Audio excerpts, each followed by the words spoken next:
یہ عربی مسلمان عربی نہیں، عربی گئے، یہ نوٹ کر لیجئے، اس لیے کہ عربوں کو اللہ نے فضیلت دی تھی، محمد ان میں سے تھے صلی اللہ علیہ وسلم، یہ رتبہ بلند ملا جن کو مل گیا۔ لیکن ساتھ ہی اللہ نے دھمکی بھی دے دی تھی سورہ محمد میں، ان تتولوا یستبدل قوما غیرکم، اگر تم پیٹھ دکھا دو گے اس مشن کو جو ہم نے تمہارے حوالے کیا ہے، تمہیں ہٹائیں گے، کسی اور کو لے آئیں گے۔ اور یہ بات ہو چکی ہے 13ویں صدی عیسوی میں، 1258 میں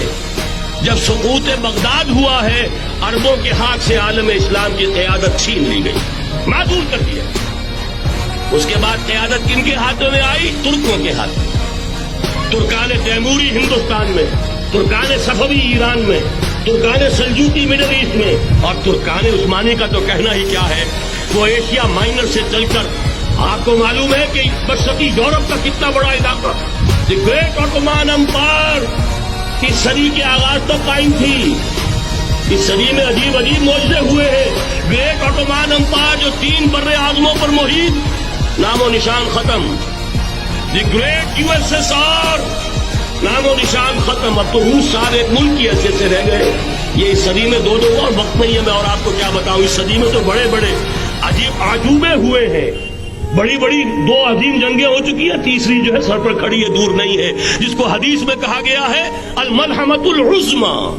تاریخ انسانی کی عظیم ترین جنگ، اور وہی صلیبی جنگ جس کا آغاز بوسنیا سے ہو چکا ہے۔ بہرحال اس وقت جو میں کہہ رہا تھا، ورنہ میرے پاس تو یعنی یہ کہ درد دل کہنے کے لیے وقت نہیں ہے، مجھے اپنی بات کو محدود کرنا پڑ رہا ہے، لیکن میں اب آ رہا ہوں اصل موضوع کی طرف،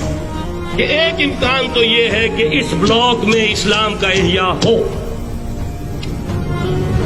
اور اس کے لیے کچھ نوینے بھی موجود ہیں احادیث نبویہ میں۔ وہ تو آپ نے سنا ہوگا اقبال کا شعر، میرے عرب کو آئی ٹھنڈی ہوا جہاں سے، میرا وطن وہی ہے، میرا وطن وہی ہے۔ حدیث میں آتا ہے یخرج ناس من المشرق یؤتون للمہدی، یعنی سلطان علی، مشرق سے فوجیں نکلیں گی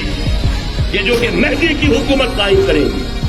اور یہ ہوں گے حضرت فاطمہ کی نسل ہی سے رضی اللہ تعالی عنہا، لیکن عالم عرب کے اندر پھر ایک طاقت بن کر ابھریں گے، باطل کی قوتوں کے خلاف جہاد کریں گے۔